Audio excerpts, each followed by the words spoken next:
Welcome to the Virtual Concert Hall's live music channel. My name is Chris Au, and I will be your host for today's show. Today's program is going to be a really inspiring one as I have the privilege to interview Avguste Antonov, who is on the board of advisors of the Sound Espressivo competition, on top of many other amazing accomplishments that he has done. We will discuss his award-winning CD, An American Journey, featuring the works of Richard Zacharias, Samantha Hogan, Matthew C. Saunders, Robert L. Rollin, and William Vollinger. We will also play some excerpts of his CD for you to listen to, and it's such marvelous music. We'll also talk about how CDs come about, how to record, playing new music by different composers, and his particular focus on American composers. And all of this is to serve you, musicians and young performers out there, in giving you valuable insights into the music world by interviewing different artists and musical performers all around the world. This is because it is our passion to be connecting musicians and audiences in real-time musical performances and live programs from around the globe.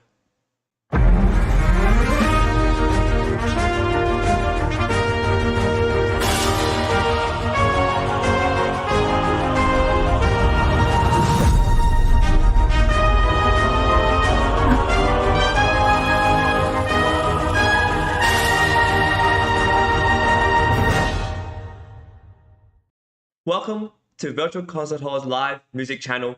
I'm extremely excited about today's program. My name is Chris Au, and I will be your host for today. We have a really incredible season coming up. We have a future deadline of November 15, but I want to talk to you about our live auditions that are coming up very, very soon. They are going to be held October 28th to 30th, very soon. This is within the next week or so. And we have an incredible array of shows, live auditions by musicians from around the world who are auditioning for a spot to perform in Carnegie Hall. They have the privilege to perform solo, duos, as a trio, as an ensemble, and also with orchestra. We want to take a look at what we have in store this season with this video.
Wow, this is going to be such an exciting season. We're going all the way to July 2024.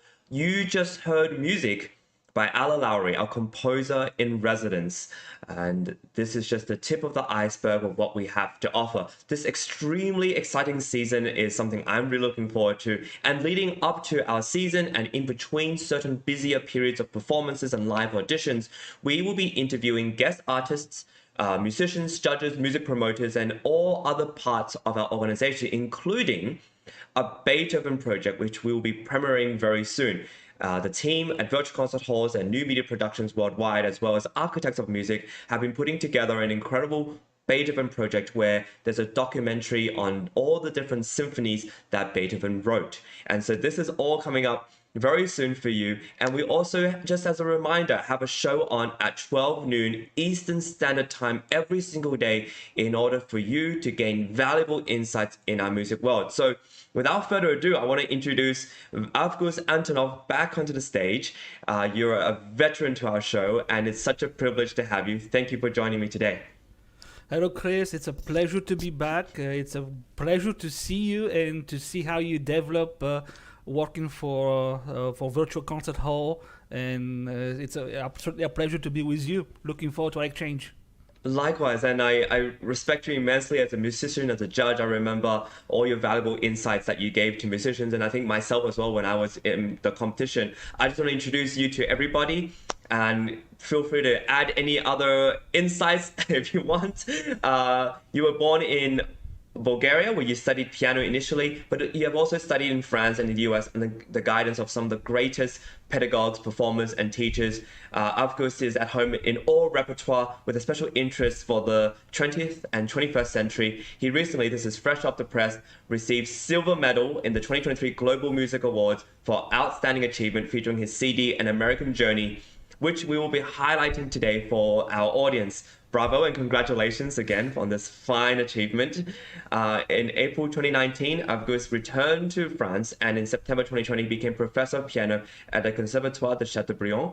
In May 2022, he joined the Euro Arts Academy as professor of piano, and in summer 2023, Avguste taught masterclasses for the talent music summer courses in Brescia, Italy. He is currently professor of piano for the talent music master courses in Brescia, Italy, and also for the European Academy of Music. And you are the member of the board of advisors at the Saunders Espressivo, one of our esteemed judges of season 2023-2024. I don't know how you have time for anything else, let alone record a CD. It's so crazy that you. It's a wonderful journey. It's a wonderful journey of learning, first of all, of performing and sharing with the audience. So it's all pleasure. Wonderful. And as this CD is called An American Journey, and I know you studied in the US for some time, can you share with us what your American journey was like? And did it help you discover these composers or, Yeah, absolutely. So to make it short, the beginning of it all was during my studies at the University of Kansas between 2000 and 2004. I had the pleasure of working on studying with John Lynch, who is a wonderful orchestra, wind ensemble director, orchestra director. And he made me discover composers that I never knew until that point. Let's put it bluntly. I was young and dumb at the time, so I discovered composers, like Carter Pan, like John Mackey, like David Maslanka, and others. And so at the time. After my studies there, I decided that I would focus my career in the United States on American living composers, and rightfully so, successfully so, if I may say so. And so over the years, I had the privilege of working with wonderful composers, some of which are on the CD, like Robert Rollin. I had the pleasure of working and have a wonderful friendship with Carter Pan and others. So that's how it came about. It was really, like I was saying, learning experience, because I had to obviously learn that those composers even existed. Because as you well know, in our studies, in our piano studies, we're so classically oriented. Yes. We're so oriented toward Bach, Beethoven, Chopin, Rachmaninoff, Bartók, Stravinsky, and rarely we even go beyond the Stockhausens. And so I had the privilege of learning about the living composers, and I took that on. So that's how it came about, really. And how did you discover sort of the language of this kind of music? You're coming from Europe and then you come into America, and obviously they're influenced by all different sorts of music they hear as Americans. I discovered and really influenced by playing them. I was a member during my years of study. I was a member of the University of Kansas Wind Ensemble, where John Lynch was the conductor at the time. I see. And I discovered firsthand the various harmonies, the writings, the different way, the different touch, because you don't play a Robert Rollin like you would play a David Maslanka. You don't play that. You have to change your touch, you have to change your fittings, the phrasing. It's all different, and so that was definitely the beginning of what the rest is history. But that was the beginning. I learned with John Lynch, performing under John Lynch with the University of Kansas Wind Ensemble, various modern composers, and to me it kind of felt right to make a career out of it in the United States. All of the composers that I played, all of the pieces were things that I loved. I don't play works that I don't like. Let's put it this way. So I'm very selective. And so I have the chance of loving to play all of those modern composers. So Well, and now that you're professor in Europe and many different places, what's your relationship with American music now? Do you feel like you miss it? Do you want to come back to the US and meet these composers and develop that, or is this journey taking a different route?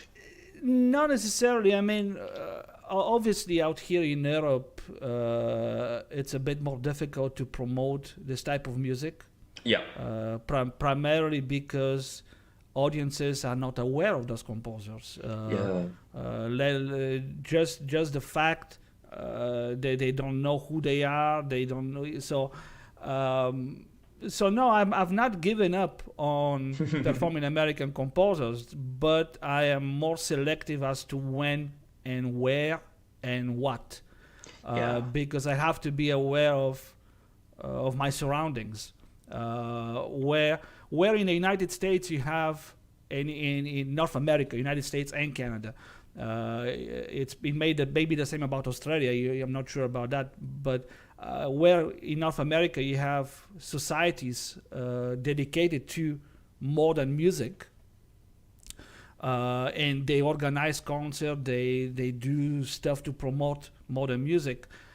In Europe, in my experience, is less prevalent, which makes it more challenging in a sense of you can't play that same repertoire everywhere. You have to be selective. You have to be aware of of the surroundings.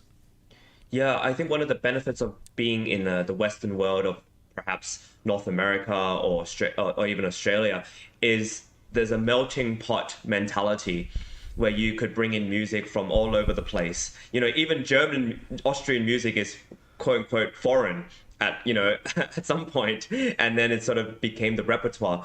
But there's a melting pot mentality, which I think allows people to be perhaps more open-minded about hearing music from all over the place. Yeah, it can be said that way. At the same time, it doesn't make it that easier. It doesn't make it that much easier. I see. Again, because we are thousands of pianists, and so there are so many people that may play certain living composers at certain periods. Again, it's a give and take. But yeah, it's very true that in North America, performing living composers I would say I would use that expression. It was much easier to for lack of better expression. Okay.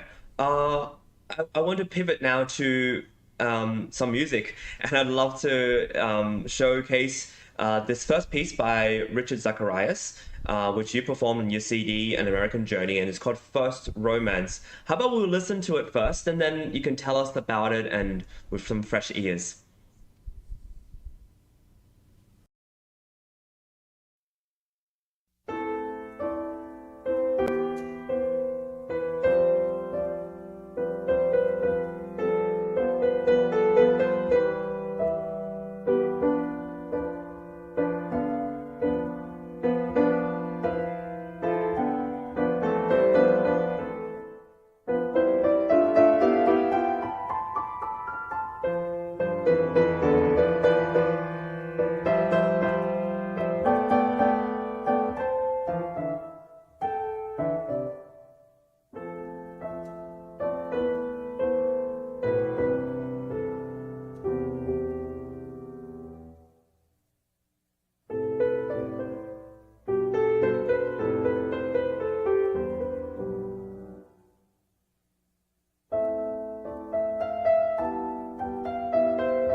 That's really lovely. That's beautiful Thank you. playing. Thank you. Yeah. Thank you Can you very tell much. us a little bit about this piece and So the whole CD is actually it has a history in itself.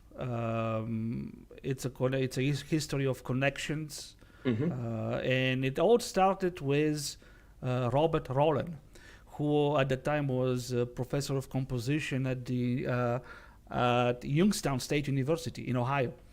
I began going there on a regular basis, invited for the New Music Society to perform concerts, nice. including the world premiere of some of Robert Rollin's pieces.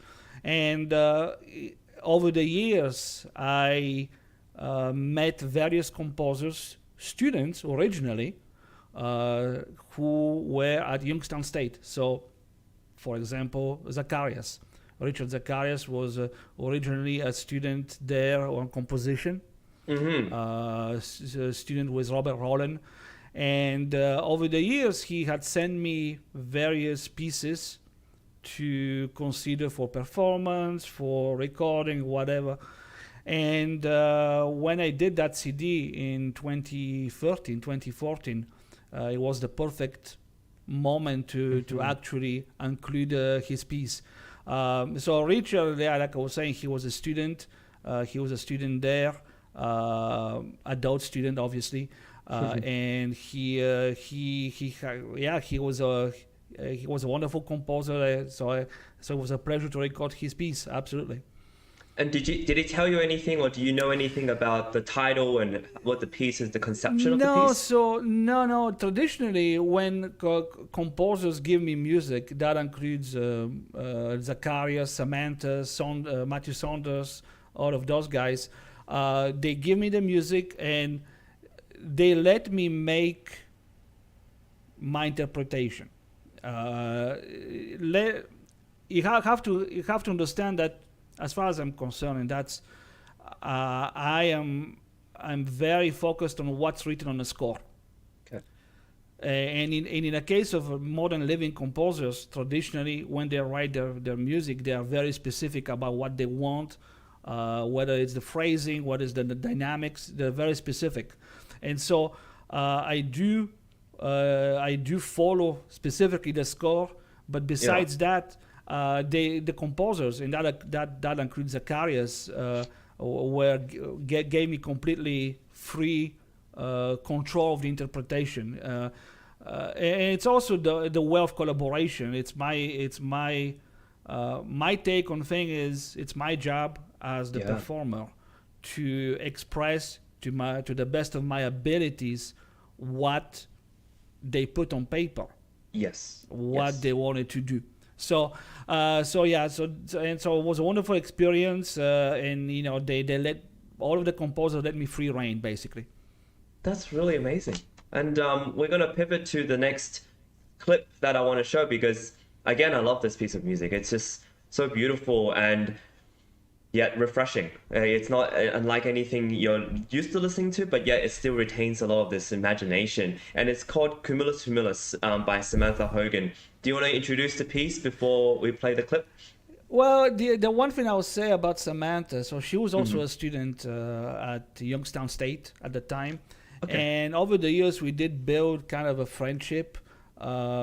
She's a wonderful composer, continues to write music in the United States. She used to write music for some video games. Oh, okay. Because at the time I was also involved in the video game business, so I had some connection. So I got her involved in that. It's a wonderful piece. It's a short, sweet piece. Yeah. Wonderful. Let's hear it.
Beautiful. Really. Yeah, it's a beautifully written, melodic, all the various harmonies. That tells the whole story right I there. find it takes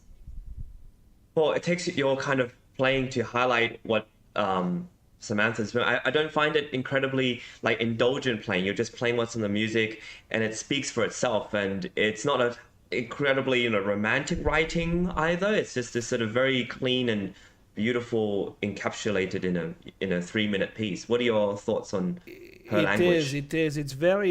Her language is very clean, for lack of better word. Yeah. Very, very straightforward, expressing what she resents, what she feels, what she feels. And no, it's a very easy piece to put in you as far as what she wants, as far as the writing, the harmonies. Yeah. Just the change of touch are that clear, and that's very important, because obviously when you record a CD, you don't have time to spend 6 hours on the phone with each composer and and get the details. I mean, that's a work that has to be done before, and it's usually easier done when it's already on the paper. So it's a wonderful composition that she put out there, and I hope she continues to put those type of compositions in the future as well. I want to ask, in terms of a bigger picture, what are the processes and what did it entail for you to put a CD together? It's not easy to, with all the production and everything. I would love if you could speak to that and tell us a bit about that process. So in the case of this one, it came a bit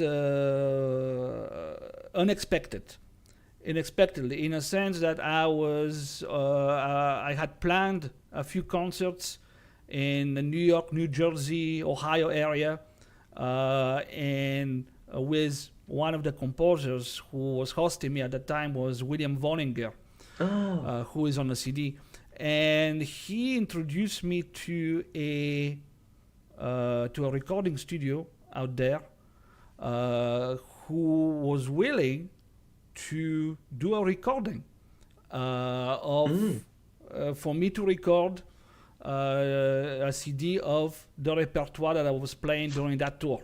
Right. The trick about it is that we never knew of each other, neither the recording studio nor myself. So we basically met for the first time when I got there in New York, New Jersey area. I was there for about a week, I believe, a week of concerts and all of that stuff. And the really interesting part of that story, of that CD, is that it was made, basically it was a Sunday. I had 2 concerts, one in the morning, late morning at a church, one in the afternoon, and the CD was made in the evening, late night, that same day. On my last day, basically there. We started recording in the afternoon. We finished, I don't even know what time. So it was basically done unexpectedly, completely to me, we did it in one big long recording session. That's crazy. Wow. Which is not something I would recommend to anybody. Because I can imagine physically, mentally, it's not. It is tough, but the thing is, I play all the music with the score. Sure. I don't memorize it, so it makes life a bit easier. But physically, it was very difficult because you had to follow concert in the morning, concert afternoon, recording, and then you're flying out. So that was a bit of a marathon day, to put it, and I don't recommend doing this. Normally, the process, obviously, and I can speak even more to that, is Normally the process, you find a recording studio that you like, that you agree on terms with, because obviously a recording studio are not doing it for free at all. You find that, you agree on a recording period. Basically, you're trying to do it on a 2-3 days back to back. You don't want to have to fly back out and back in. At least that's the way I do it, because it does take a lot of energy to do anything. For sure, yeah. And I like to stay focused on what I'm doing. So to give an example, last fall, October 2022, I believe, I had a recording session for a composer and took 2 days. 2 days of 2.5 to 3 hours per day to get it done. And so normally you plan ahead of time. You don't go unexpectedly doing something. But again, for concerning my CD, that was an opportunity that I couldn't pass. So we made it work. So yeah. No, and what a fine result that was. I know it was difficult, but at least the result and the result was the result was fantastic. The result was fantastic. It couldn't have gone any better. The piano, the engineer were wonderful. The fact that I was able to do it the same day after the concert may also have been a benefit.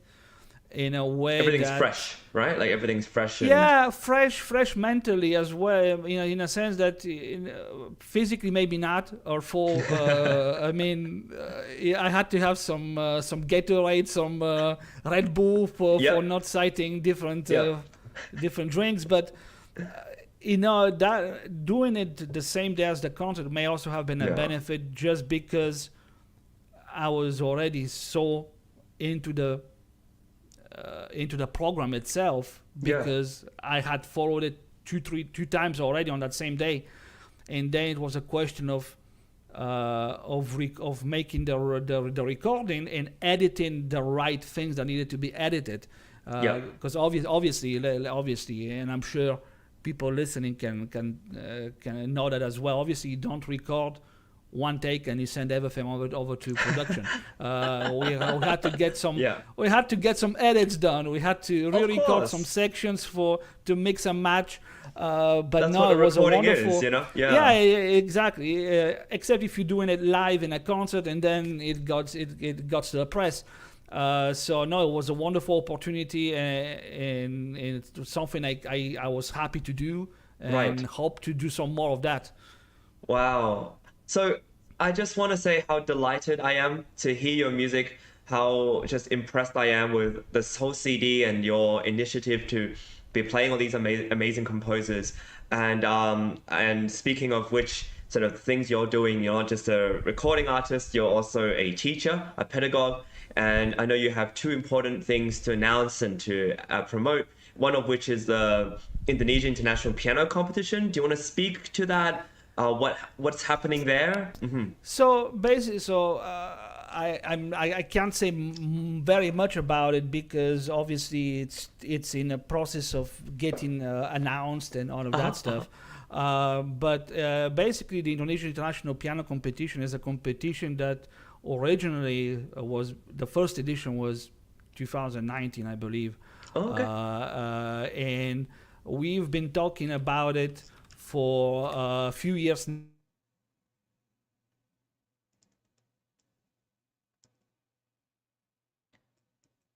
I want to show everyone this website, the Indonesian International Piano Competition.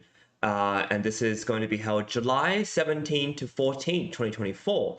Avguste is going to be one of the judges there, and it's really exciting because he will also be teaching masterclasses and performing a recital, I believe. And so this is just really exciting for you, right? Sorry, so I had a connection issue.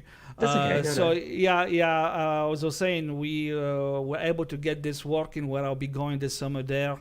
I'll be judging. I'll be one of the judges, doing bunch of master classes and a recital. It's a wonderful opportunity for pianists to participate. So I don't want to I don't want to over promote Indonesian in Sound Espressivo. I know it's a bit. No, but we don't want to be a conflict either. But no, we want to support you as well. So exactly. So, but yeah, if you're a pianist and you're interested in participating, check out the website Indonesian International Piano Competition.com. You can see all the details. They are announcing progressively things. They are not putting everything up right up front.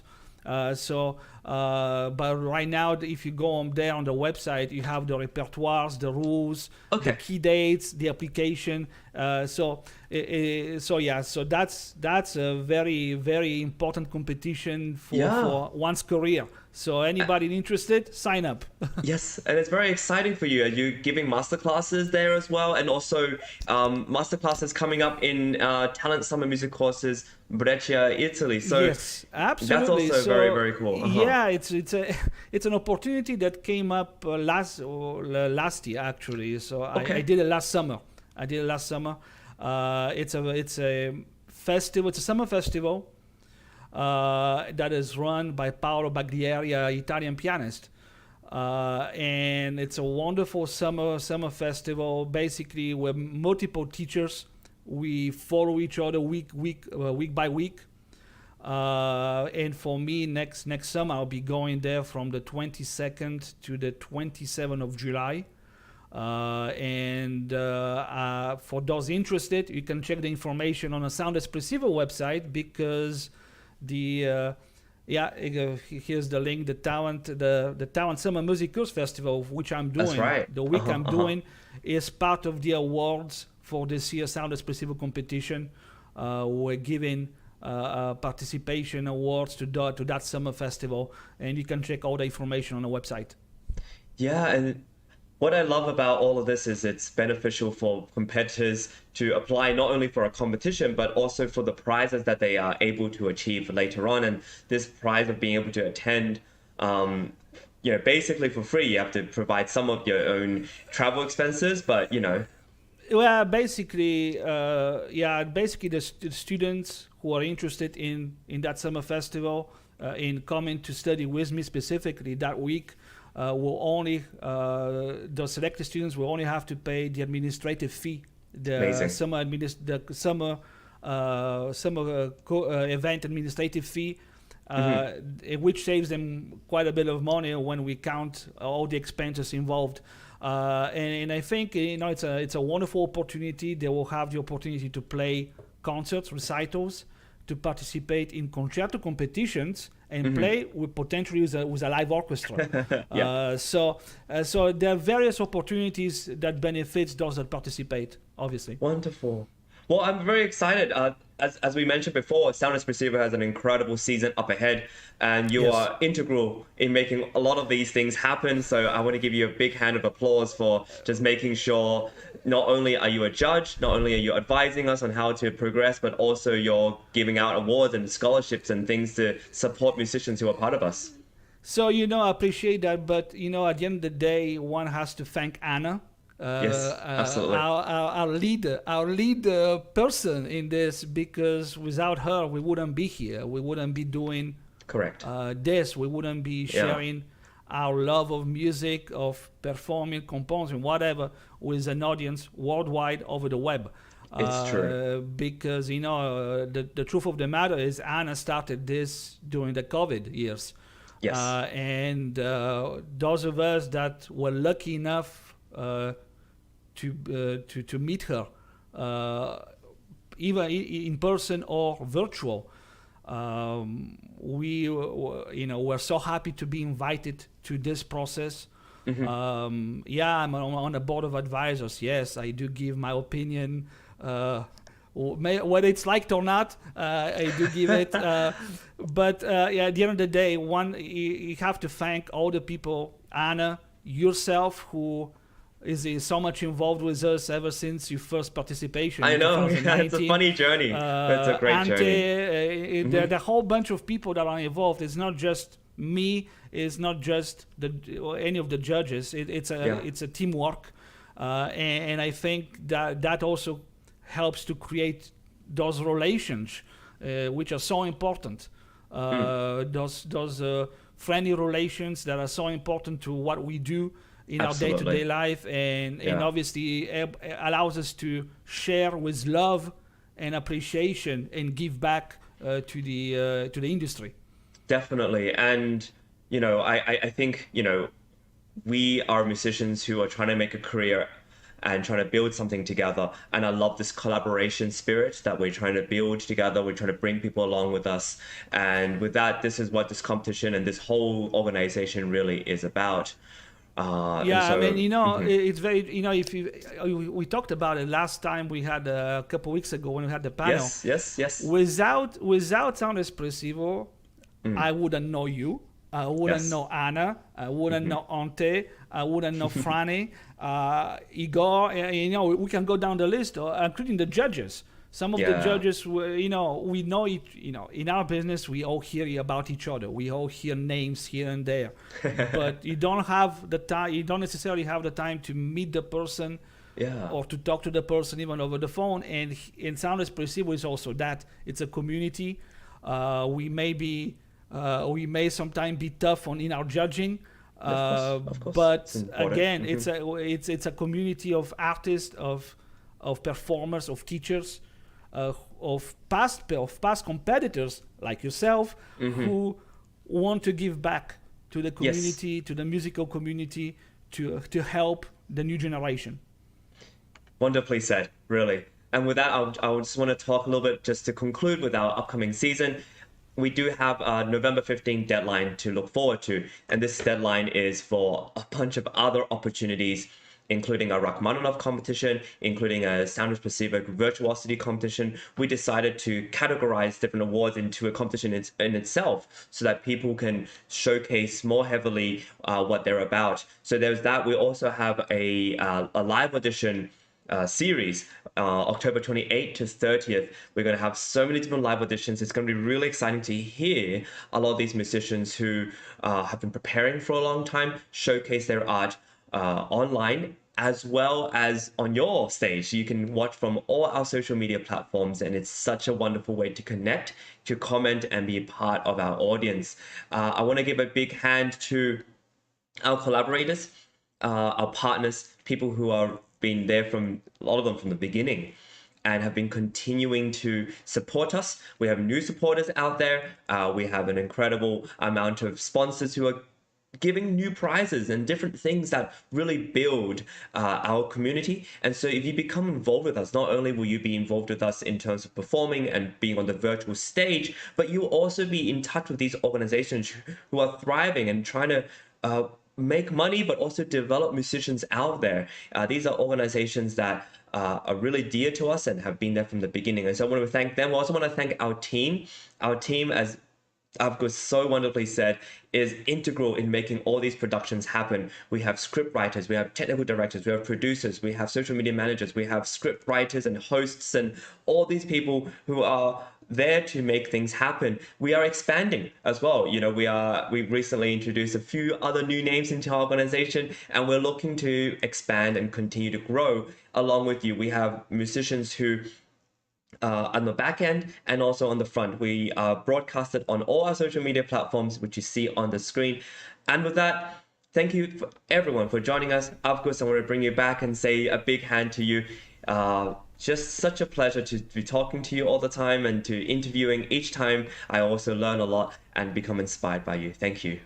Appreciate you. Thank you, Chris. Looking forward to seeing many of you in our competitions in the coming months. Thank Absolutely. you. We have a show on at 12 noon every single day. And until next time, take care and see you soon. Bye-bye. Bye, everybody. Bye-bye.